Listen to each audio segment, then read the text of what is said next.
লক্ষ্মীপুরে তথাকথিত গডফাদার তাহেরের ছেলে সালাউদ্দিন টিপু গেল ৪ আগস্ট লক্ষ্মীপুরে বৈষম্য বিরোধী ছাত্র আন্দোলনে যিনি ৪ ঘন্টা ধরে নির্বিচারে গুলি চালান যুবলীগ নেতা টিপু বাহিনীর গুলিতে সেদিন ৪ ছাত্র সহ নিহত হন ১২ জন। গুলিবিদ্ধ হন কয়েকশো ছাত্র জনতা। ২০০৯ থেকে ২০১৯ সাল পর্যন্ত যুবলীগ নেতা টিপুর বাবা আবু তাহের ছিলেন লক্ষ্মীপুর পৌরসভার মেয়র। ২০১৪ থেকে টানা ১০ বছর উপজেলার চেয়ারম্যান ছিলেন টিপু।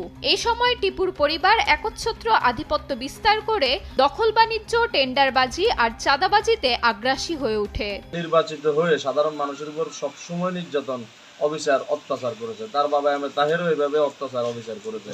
তার পুরো পরিবারই একই অবস্থা। সে তার বন্দুক দিয়ে, নিজস্ব ব্যক্তিগত বন্দুক দিয়ে এবং অবৈধ বন্দুক দিয়ে সেদিন ছাত্র জনতার উপরে যেভাবে গুলি ছুটছে এবং ৪ জন